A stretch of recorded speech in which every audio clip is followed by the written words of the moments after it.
मेरे सुकून आप सभी का स्वागत है आप सभी का यूट्यूब चैनल साहिल संघर्ष स्टडी में जी। आप लोग स्वस्थ होंगे, मस्त होंगे जी। आपका तैयारी बिल्कुल बेहतर चल रहा होगा जी। आप लोग बिल्कुल 100% देख रहे अपना तैयारी को आप कर रहे होंगे जी। बिल्कुल आप ध्यान से समझिएगा आज के क्लास में जी। जो भी आज की क्लास में टॉपिक पढ़ाने वाला हूँ बिल्कुल ध्यान से समझिएगा। आप काफ़ी ज़्यादा इंपॉर्टेंट है आज के क्लास में मैं टॉपिक को पढ़ाने वाला हूँ जी। पिछले क्लास में आपको हम पढ़ाए थे आपका ये फिजिक्स का 6 नंबर चैप्टर चल रहा है जी, जिसका नाम है ऊर्जा के स्रोत। जो आपको हम पिछले क्लास में आपको कौन सा टॉपिक पढ़ाए थे जी, तो ग्रीन हाउस प्रभाव किसे कहते हैं, आपको पूरा अच्छे तरीके से मैं समझाया था जी।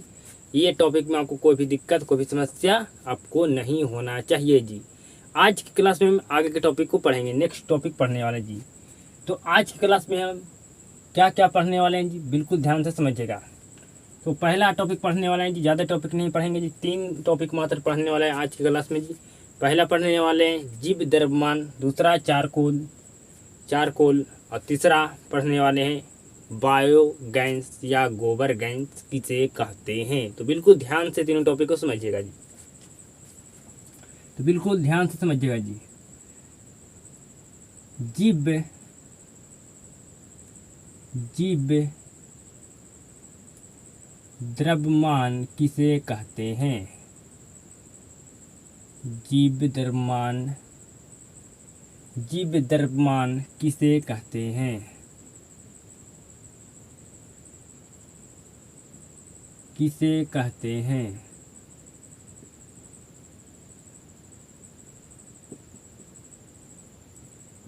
बिल्कुल ध्यान से समझिएगा जी कि जीव द्रव्यमान किसे कहते हैं। बिल्कुल आप 100% समझ पाइएगा जी और लिख पाइएगा अपनी भाषा में, खाली आप मत समझने पर ध्यान दीजिएगा। तो समझिएगा बिल्कुल ध्यान से जी। लकड़ी क्या है जी, ईंधन है। लकड़ी क्या है जी, लकड़ी क्या है जी, ईंधन है। लकड़ी क्या है, आपका ईंधन है। हम लकड़ी से क्या प्राप्त करते हैं जी, ईंधन। तो आपका लकड़ी क्या है, ईंधन है।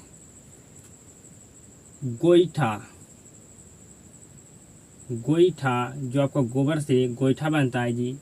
जो गाय भैंस का जो मल होता है उसको क्या कहते हैं, गोबर जी। गोबर से को ठोक कर हम सुखाते हैं, उससे क्या बनता है जी, गोईठा। ठीक है जी, जो आपका क्या है जी, ईंधन है। तो लकड़ी आपका है जी और गोईठा आपका क्या है जी, आपका ईंधन है जी। लकड़ी आपका प्राप्त होता है कहाँ से जी, तो पेड़ से। कहाँ से प्राप्त होता है जी, पेड़ से। ठीक है। आपका गोईठा कहाँ से प्राप्त होता है जी, तो गाय या कह सकते हैं भैंस, कह सकते हैं भैंस जी। पेड़ भी आपका क्या है एक जी, तो कहिएगा जीव है। क्या है जी, जीव है। गाय भैंस आपका एक क्या है जी, तो कहिएगा जीव है। क्या है जी, जीव है। ठीक है जी। तो आप कह सकते हैं कि जीव से प्राप्त ईंधन को जीव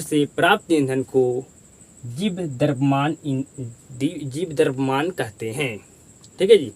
तो आप 100% समझ गए होंगे जी। अगर आपसे प्रश्न पूछा जाए कि जीव द्रव्यमान किसे कहते हैं तो आप 100% लिख सकते हैं जी। कैसे लिख सकते हैं जी, कि जीव से प्राप्त ईंधन को हम जीव द्रव्यमान कहते हैं। ठीक है जी। अब इस प्रश्न का उत्तर लिखिए जी। अब इसको उत्तर लिखना है जी। लिख सकते हैं आप उत्तर में कि जो ईंधन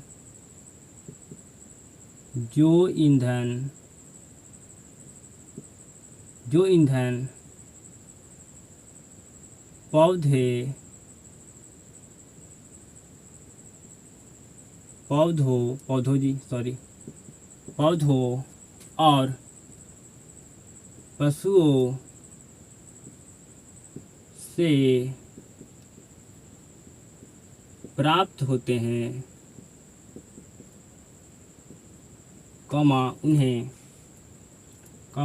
उन्हें जीव द्रव्यमान कहते हैं।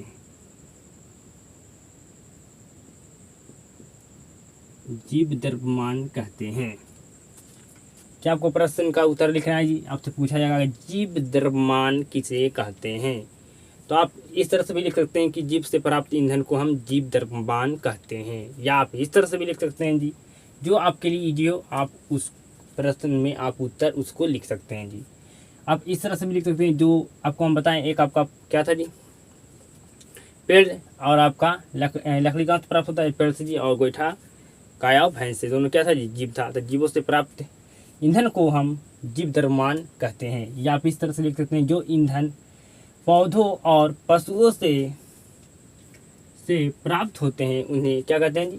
जीव द्रव्यमान कहते हैं, जीव द्रव्यमान कहते हैं। ठीक है जी। अब आगे के टॉपिक को समझिएगा बिल्कुल ध्यान से जी, बिल्कुल ध्यान से समझिएगा आगे के टॉपिक को। अगला टॉपिक क्या है जी? चार कोल किसे कहते हैं? चारकोल किसे कहते हैं?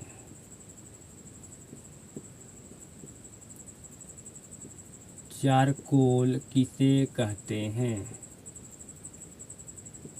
आपसे प्रश्न पूछाएगा कि चारकोल किसे कहते हैं। बिल्कुल ध्यान से समझिएगा जी।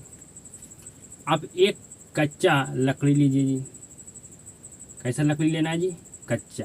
ये आपका क्या है जी? कच्चा लकड़ी है। ठीक है, कच्चा लकड़ी है जी। कच्चा लकड़ी लीजिए जी। ठीक है जी। इसमें क्या कीजिए, आप आग लगा दीजिए। ठीक है जी, कच्चा लकड़ी में आग लगा दीजिए। ठीक है, कच्चा लकड़ी में क्या कर दीजिए? आग लगा दीजिए। अब कहिएगा कि कच्चा लकड़ी में आग कैसे लगेगा? तो हम लोग देहात में कहते हैं मट्टी के तेल, जिसको कहा जाता है जी किरोसिन का तेल। ठीक है जी, उसको क्या कीजिए, इस पर छिड़क दीजिए और कच्चा लकड़ी को क्या कीजिए जी, इसमें आग लगा दीजिए। ठीक है जी, इसमें क्या करना है, आपको आग लगा देना है जी। आपका जो कच्चा लकड़ी होता है उसमें क्या होता है, आपका पानी होता है, मतलब जल होता है जी। ठीक है जी, जल होता है। क्या होता है जी? जल होता है। ठीक है, तो ये जल को क्या करेगा जी, जो आग है, जो जल को क्या करेगा, सोख लेगा। क्या कर लेगा जी? सोख लेगा। और जो अवशेष कह सकते हैं, शेष या अवशेष, अवशेष अवशेष जो बचेगा, ठीक है जी, जो शेष या अवशेष बचेगा, इसे क्या कहते हैं जी? चारकोल कहते हैं। इसे क्या कहते हैं जी? चारकोल कहते हैं। इसे क्या कहते हैं जी? चारकोल कहते हैं। तो चारकोल किसे कहते हैं आपको समझ में आ चुका होगा जी। ये चारकोल एक्चुअल में होता है क्या जी? आप समझिए बिल्कुल अपना लैंग्वेज में। आपने खाना अगर आपको ही बनता होगा, चूल्हा पर बनता होगा, तो लकड़ी को आप जलाते होंगे जी। लकड़ी को जलाया जाता है ना खाना बनाने के लिए। लकड़ी आपको क्या है जी? एक ईंधन है। तो जब लकड़ी को हम जलाते हैं तो लकड़ी जलने के बाद जो बच जाता है उसको क्या कहते हैं हम लोग जी? कोयला। वो कोयला नहीं होता है, वो क्या होता है जी? चारकोल होता है। जो काला रंग का आपको बच जाता है लकड़ी जलने के बाद, जो आप लोग कहते हैं कोयला, वो आपको कोयला नहीं होता, क्या होता है? चारकोल होता है। क्या होता है जी? चारकोल होता है जी। तो आपको समझ में आ चुका होगा जी। एक हम कच्चा लकड़ी लिए, इसमें हम आग लगा दिए, जो इसमें पानी था, जल था। ठीक है जी, या आप क्या कर लिया जी? सोख लिया। जो अवशेष अवशेष अवशेष और शेष जो बच गया, ये क्या है आपका हो गया जी? इसे क्या कहते हैं? इसे कहते हैं हम चारकोल। ठीक है जी। अब 100% लिख पाएगा कि चारकोल किसे कहते हैं। चारकोल किसे कहते हैं? चारकोल किसे कहते हैं? तो लिखिए जी, चारकोल किसे कहते हैं? चारकोल किसे कहते हैं? तो लिखिए बिल्कुल ध्यान से जी। लकड़ी जब लकड़ी को जब लकड़ी को जब लकड़ी को जब लकड़ी को कम ऑक्सीजन की मात्रा में जलाया जाता है, जब लकड़ी को कम ऑक्सीजन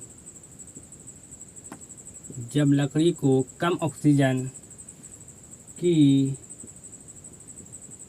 मात्रा में जलाया जाता है,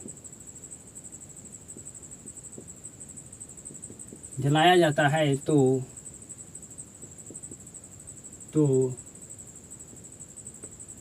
लकड़ी से जल और वाष्पशील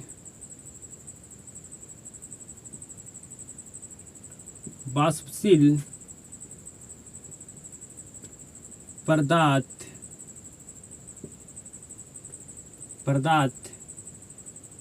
निकल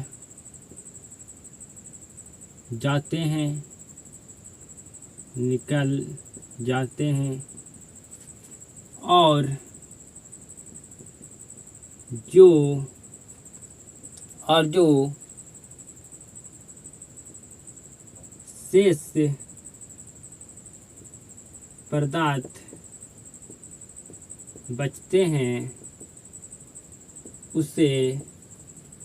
जो शेष पदार्थ बचते हैं उसे क्या कहते हैं जी? चारकोल कहते हैं।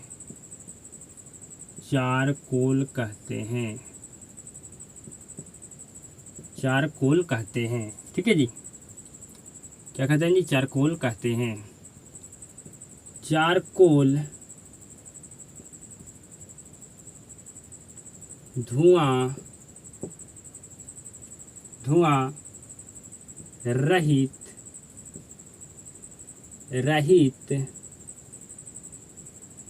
और उच्चतर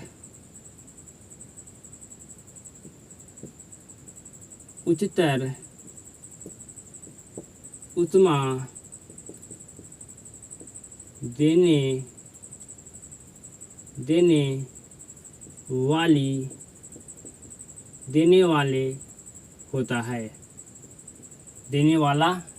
वाले होते हैं।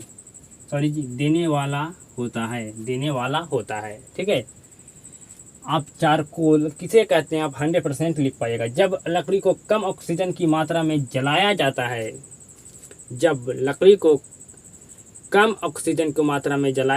है, तो लकड़ी से जल और वाष्पशील पदार्थ निकल जाते हैं और जो शेष पदार्थ बच जाते हैं उसे क्या कहते हैं जी? उसे चारकोल कहते हैं। चारकोल आपका धुआं रहित होता है। क्या होता है जी? आपसे पूछा जाएगा प्रश्न एग्जाम में ऑब्जेक्टिव जी कि धुआं रहित कौन होता है, या आपसे पूछा जाएगा धुआं रहित कौन है, तो आपका चारकोल, मतलब धुआं नहीं होता है जी। ठीक है, आपसे पूछा जाएगा उच्चतर स्तर पर ऊष्मा देने वाला कौन है, तो चारकोल है जी। क्या जी? चारकोल है। तो आप चारकोल किसे कहते हैं? आपको मन में कोई भी डाउट, कोई भी आपको समस्या समझने में नहीं हुआ होगा, जब 100% समझ पाए होंगे जी। आप समझ पाए होंगे जी। अब हम नेक्स्ट टॉपिक को चर्चा करते हैं जी। अगला आपका टॉपिक क्या है जी? तो अगला आपका टॉपिक है जी, बिल्कुल ध्यान से समझिएगा जी, गोबर गैस किसे कहते हैं? बिल्कुल ध्यान से समझिएगा जी, गोबर गैस किसे कहते हैं? बिल्कुल ध्यान से समझिएगा। गोबर किससे प्राप्त होता है जी? तो कहिएगा गाय या भैंस से प्राप्त होता है जी। गाय या भैंस क्या है जी? तो कहिएगा जीव है जी। क्या है जी? जीव है जी। इसे कहते हैं वायु जी। क्या कहते हैं जी? इसे क्या कहते हैं?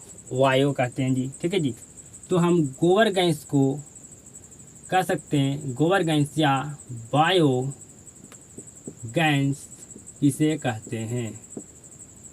बायो गैस किसे कहते हैं? गोबर कहाँ से प्राप्त होता है? गाय भैंस से, और गाय भैंस आपका जीव है जी, और जीव को क्या कहते हैं जी? इंग्लिश में बायो कहते हैं। ठीक है जी, बायो। तो इसको कह सकते हैं हम गोबर को बायो गैस। ठीक है जी, गोबर गैस या बायो गैस किसे कहते हैं? अगर आपको एग्जाम में पूछा जाए तो क्या आप लिख पाइएगा जी? बिल्कुल आप लिख पाइएगा। बिल्कुल ध्यान से आप समझिएगा जी, बिल्कुल गौर से, बिल्कुल ध्यान से समझने का प्रयास कीजिएगा। ठीक है,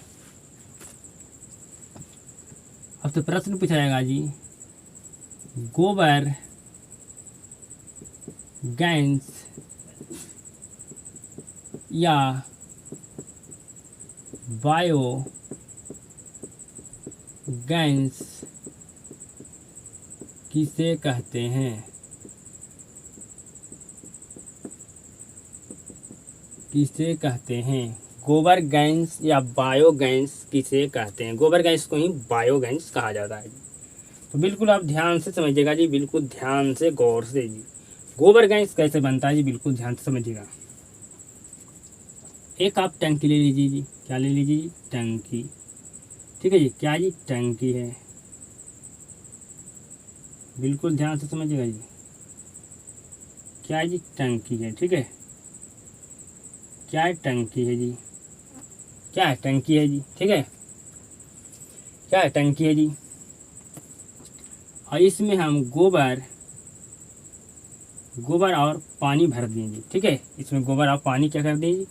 हम इसमें भर दिए। ठीक है, इसमें गोबर और पानी भर दिए। ठीक है, गोबर और पानी इसमें हम भर दिए। ठीक है जी, ये टंकी में हम गोबर और पानी क्या कर दिए जी? हम इसमें क्या किए? गोबर और पानी को डाल दिए और दोनों को जिस तरह से चीनी और पानी को घोलकर रस बनाया जाता है, मतलब एकदम बिल्कुल घोल दिया जाता है, उसी तरह से पानी के साथ हम गोबर को घोल दें जी। ठीक है जी, कोई चक्की लाएं। ठीक है जी, और इसको क्या कर दें? घोल दिए, गोबर और पानी के साथ घोल दिए। ठीक है जी, घोल दिए गोबर और पानी को जी। ठीक है, घोल दिए। ठीक है, यहाँ तक आपको समझ में आ गया? क्या किए जी? गोबर और पानी को एक साथ दोनों को घोल दिए टंकी में डालकर। और यहाँ से हम यहाँ से क्या किए जी? ढक्कन लगा दिए। ठीक है जी, ढक्कन लगा दिए। ठीक है, क्या किए? ढक्कन लगा दिए। ढक्कन यहाँ बंद हो गया आपका। ठीक है, ढक्कन क्या कर दिए जी? बंद हो गया। ठीक है, ढक्कन यहाँ पर कर दिए, बंद कर दिए। ठीक है, तो कितना दिन बाद? 2 या 3 दिन बाद। ठीक है जी, 2 या 3 दिन बाद आपका ये जो गोबर है, जो गोबर से आपका गैस, आपका गोबर क्या हो जाएगा जी? आपका सड़ने लगेगा। ठीक है, गोबर सड़ने लगा जी। अभी गोबर को देखिएगा 10 दिन के, जो 15 दिन के बाद जो आपका गोबर होता है, ठीक है जी, गोबर, उसमें आपका पिल्लू रहेगा, मतलब उस सूक्ष्म जीव आपका होता है जी। आपका सूक्ष्म जीव आपको दिखने के लिए आपको दिखाई देता है जी। ठीक है जी, तो ये आपका जो गोबर है, गोबर से क्या होगा जी? गैस आपका यहाँ पर एक पंप का सिस्टम लगा हुआ है। ठीक है जी, पंप का सिस्टम लगा हुआ है जी। ठीक है, पंप का सिस्टम लगा हुआ है। ठीक है, पंप का सिस्टम लगा हुआ है जी। 2 या 3 दिन हो गया, ये गोबर से क्या होने लगा जी? हमें गैस प्राप्त होने लगा। ठीक है, यहाँ पर एक ट्यूब लगा दिए जी। ठीक है जी, ट्यूब लगा दिए, इस ट्यूब में हम छेद कर दिए। ठीक है जी, ट्यूब में हम छेद कर दिए जी। ठीक है, जो आपका गोबर था उसमें सूक्ष्म जीव दिखाई देने लगा, जो सड़ कर, सूक्ष्म जीव क्या होगा जी? सड़ कर आपको गैस जो यहाँ से निकलने लगा। ठीक है जी, गैस निकलने लगा, ये और आपका ट्यूब क्या हो गया जी? आपका भर गया जी। ट्यूब क्या हो गया? आपका भर गया। क्या हो गया जी? आपका ट्यूब क्या हो गया जी? भर गया। ठीक है, ट्यूब क्या हो गया जी? भर गया। मतलब ये गोबर और पानी को एक साथ जब हम पूरा घोल दिए, तो जो गोबर था जी, उसमें जब आपका 2 या 3 दिन या 10 दिन हो जाता है, तो गोबर में क्या होता है जी? आपका गोबर में आपका सूक्ष्म आपका जीव दिखाई देने लगता है जी, जो सबका सड़ कर क्या सड़ कर आपको गैस देने लगा जी। ठीक है जी, गोबर से आपका गैस आपका बन गया जी। ठीक है जी, गोबर से क्या बन गया जी? गैस बन गया। और ये गैस पंप के सिस्टम से ये गुब्बारों को क्या कर दिया जी? गुब्बारा आपका भर गया। ठीक है जी, भर गया। ये हम जो गोबर से आपका गैस बना, इस गैस को अगर हम गैस चूल्हा में इसको जोड़ दिया जाए तो आपका खाना भी बन सकता है। लेकिन इसमें क्या होता है जी? बहुत ज़्यादा ही पेचीदा चीज़ है। ठीक है जी, बहुत ज़्यादा मेहनत करना पड़ता है जी। तो गोबर गैस या बायो गैस किसे कहते हैं, आप बिल्कुल 100% समझ चुका होंगे जी, आप समझ चुके होंगे जी। ठीक है जी, एक टंकी लेना, टंकी में गोबर और पानी को डाल दें, इसमें घोर दें, और जो इसमें सूक्ष्म जीव होगा, ठीक है जी, इस सड़ने के बाद जो हमें गैस प्राप्त होगा, ठीक है जी, यहाँ से गैस क्या आपका गैस निकलने लगा जी। और इसमें हम एक ट्यूब लगा दिए, ट्यूब में आपका गैस क्या होगा जी? आपका भर गया। ठीक है जी, आपका क्या होगा जी? आपका गोबर से क्या प्राप्त हो गया? गैस प्राप्त हो गया। ये ट्यूब लगा दिए, ट्यूब में हम छेद कर दिए, यहाँ पर गैस भर गया जी। तो आपको 100% समझ में आ चुका होगा जी। गोबर से जो गैस हमें प्राप्त हुआ, इस गैस से हम खाना भी बना सकते हैं, लेकिन इसमें बहुत ज़्यादा मेहनत करना पड़ता है, ये पेचीदा चीज़ होता है। ठीक है, तो आप गोबर गैस या बायोगैस किसे कहते हैं, आप 100% आप लिख पाइएगा जी, बिल्कुल आप लिख पाइएगा जी। ठीक है, बिल्कुल आप लिख पाइएगा जी कि गोबर गैस या बायोगैस किसे कहते हैं, गोबर गैस या बायोगैस किसे कहते हैं। तो बिल्कुल ध्यान से समझिएगा जी। जब जब गोबर को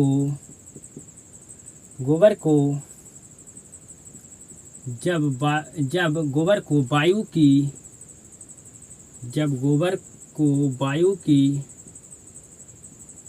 अनुपस्थिति में जब गोबर को वायु की अनुपस्थिति में विघटित कर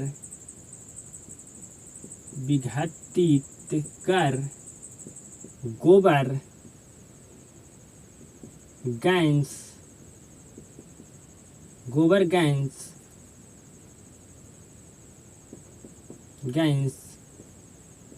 बनाया जाता है, गोबर गैस बनाया जाता है। तो आपसे पूछा जाएगा एग्जाम में कि गोबर गैस या बायोगैस किसे कहते हैं, क्या आप लिख पाइएगा जी, बिल्कुल आप लिख पाइएगा जी। जब गोबर को वायु की अनुपस्थिति में विघटित कर गोबर गैस बनाया जाता है, गोबर गैस बनाया जाता है जी। तो आज की क्लास में आपको 3 टॉपिक पढ़ाया हूँ जी। ठीक है जी, क्योंकि हमको बोलने में थोड़ा दिक्कत हो रहा है। ठीक है, तो आपको 3 टॉपिक मैं आज की क्लास में पढ़ाया हूँ, बिल्कुल आपको 100% समझ में आया होगा तीनों टॉपिक जी। और क्लास को शुरू से अंत तक देखने के लिए आपको धन्यवाद जी। आप सबके साथ मुलाकात होता है नेक्स्ट क्लास में।